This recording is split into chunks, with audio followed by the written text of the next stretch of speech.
అమ్మా ఏంటమ్మా? ఏంటి పిన్ని ఆలోచిస్తున్నావు? నువ్వు వచ్చి అడిగినప్పుడు రానన్నాను కదా. ఒకవేళ రాకపోయి ఉంటే ఈ ప్రేమ, ఈ ఆప్యాయత, ఈ స్థానం దక్కేది కాదు కదా అని ఆలోచిస్తున్నాను ఆదిత్య.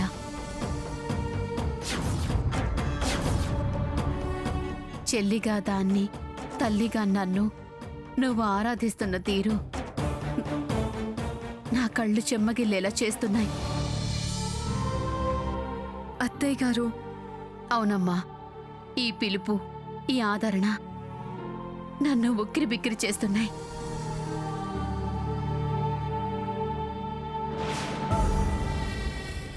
ఇప్పుడే ఏమైందే ముసలే, ఇంకా ముందు ముందు చాలా ఉంది. ప్రతి అవమానానికి ప్రతీకారంగా చాలా ఫలితాలు పొంది తీరుతాను. నువ్వన్న ప్రతి మాట, ప్రతి చేష్ట గుర్తుంది. వడ్డీతో సహా వసూలు చేసుకుంటా. నేనేంటో నిరూపించుకుంటా. నా బిడ్డ భవిష్యత్తు బంగారం చేస్తా. బయలుదేరదామా పిన్ని? ఆ,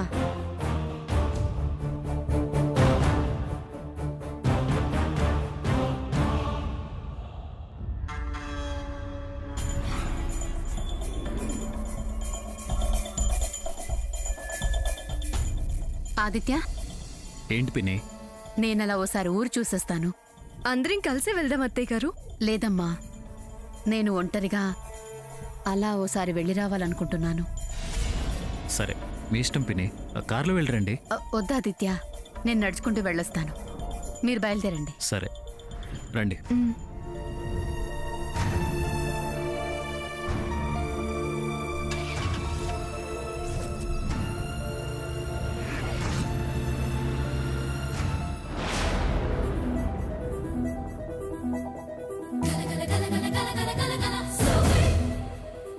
ఒసే ముసలి, నాకు చోటివ్వలేదు కదూ, నన్ను బయటకు నెట్టావు కదూ. భవిష్యత్తులో ఏం జరుగుతుందో చూస్తూ ఉండు. నీ ఆత్మ కుమిలి కుమిలి ఏడ్చేలా చేస్తాను.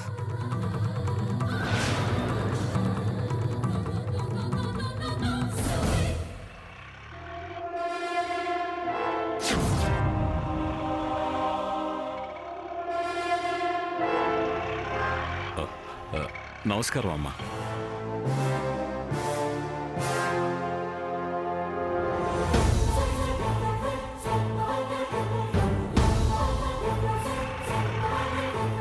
చాలా బాగా నటించావు. మీరు చెప్పిన మాటలే కదమ్మా. నేను చెప్పిందేనా? నువ్వు వాళ్ళు నమ్మేలా నటించావు కదా. ఎవరికి ఏ అనుమానం రాకుండా నేను అనుకున్నది అనుకున్నట్టు జరిగింది. చాలా థ్యాంక్స్.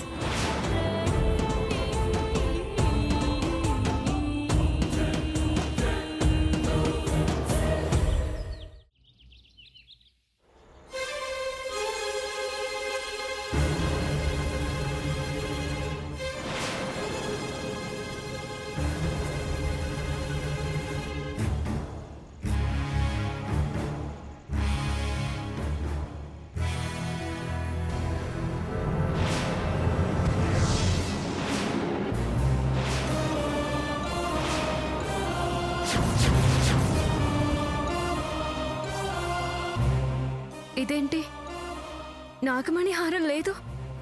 ఎక్కడికి పెట్టాను?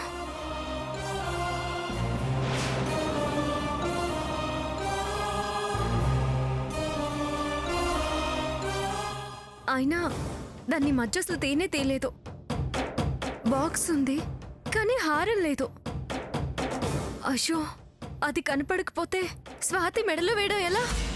హారం కనపడకపోతే ఆదిత్య గారికి ఏం సమాధానం చెప్పాలి? ఇదివరకే ఒకసారి హారం విషయంలో చాలా కటువుగా మాట్లాడారు. ఈసారి మళ్ళీ ఏమంటారో ఏమో. అయినా ఈ హారం ఏంటి ప్రతిసారి నన్ను ఇలా టెన్షన్ పెడుతుంది?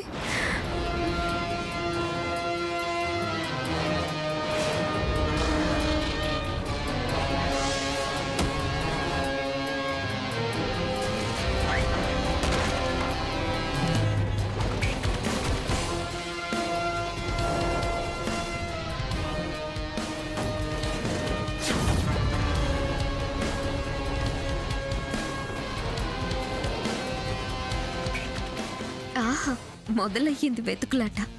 అది ఇప్పుడుంటుంది చూడు తమాషా. ధరణి, ఈ దెబ్బతో మీ మధ్య యుద్ధం మొదలవటం ఖాయం.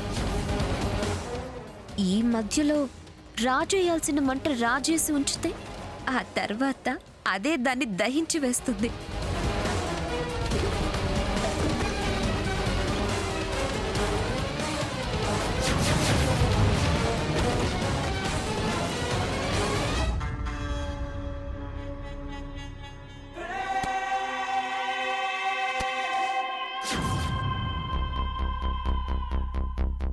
ఏం చేస్తున్నారు అత్తయ్య? ఏంటమ్మా? ఆ, అత్తయ్య, నీతో ఒక విషయం మాట్లాడొచ్చా? నాతో మాట్లాడడానికి పర్మిషన్ కావాలా? ఏంటో చెప్పమ్మా. ఈ ఇంట్లో చాలా విలువైన వంశపారంపర్యంగా వచ్చిన నాగమణి హారం ఒకటి ఉంది. అలాగా? అది ఈ ఇంటి ఆడపడుచులు పండగలకి, పబ్బాలకి, శుభకార్యాలకి ధరించటం సాంప్రదాయం. అది ధరిస్తే చాలా మేలు జరుగుతుందని మా అమ్మ చెప్పేది.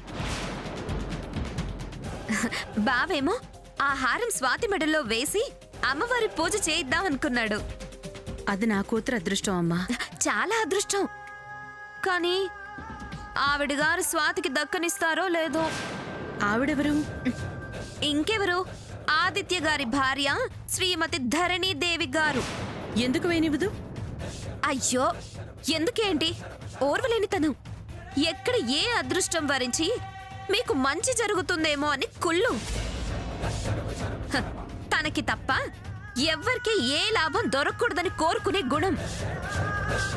అదృష్టాలన్నీ తనకే దక్కాలనే స్వార్థం. పైగా బావతోనేమో సరే అంది. కానీ నాకు తెలిసి దాన్ని ఎలాగైనా స్వాతి మెళ్ళో పడనివ్వదు.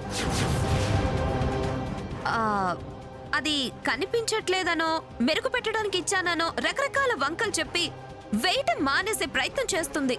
ధరణి అలా చేస్తుందంటావా అమ్మా? అయ్యో, మీకు వాళ్ళ మోసాలు, దగాకోర్తనాలు తెలియవు. నేను చెప్తే మీరేమో నమ్మరు. ఎవరేంటో కాసేపు ఆగితే మీకే తెలుస్తుంది. వాళ్ళ మాయలో పడ్డ మీరే వాళ్ళ మాయ తెలుసుకుంటారు. మాటకి చేతికి తేడా ఏంటో స్పష్టమైపోతుంది. ఇదిగోండి, నేను మీతో మాట్లాడడం చూస్తే కారాలు మిరియాలు నూరుతుంది. మీరే చూదురుగా నుండండి. సీన్ ఎలా తయారు చేసి మీకు సినిమా చూపిస్తుందో చూడండి. నాగమణి హారం స్వాతి మెడలో వేసేంత వరకు వదలొద్దు. ఆ నాగమణి హారం చాలా మేలు చేస్తుంది. ఏమో, స్వాతి దశ తిరిగినా తిరగచ్చు. సరే, చూద్దాం. అదే, ఇప్పుడే వస్తాను. హలో,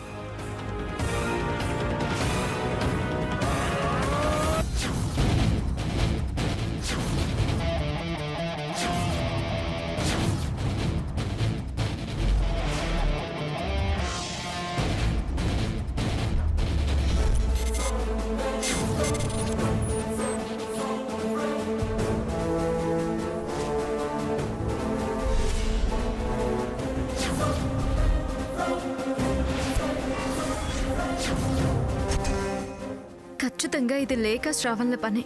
వాళ్లలో ఎవరో ఒకరు నేను ఆదిత్య గారు మాట్లాడుకున్న మాటలు విని కావాలనే నా బీరువాలో నుంచి దాన్ని లేపేశారు.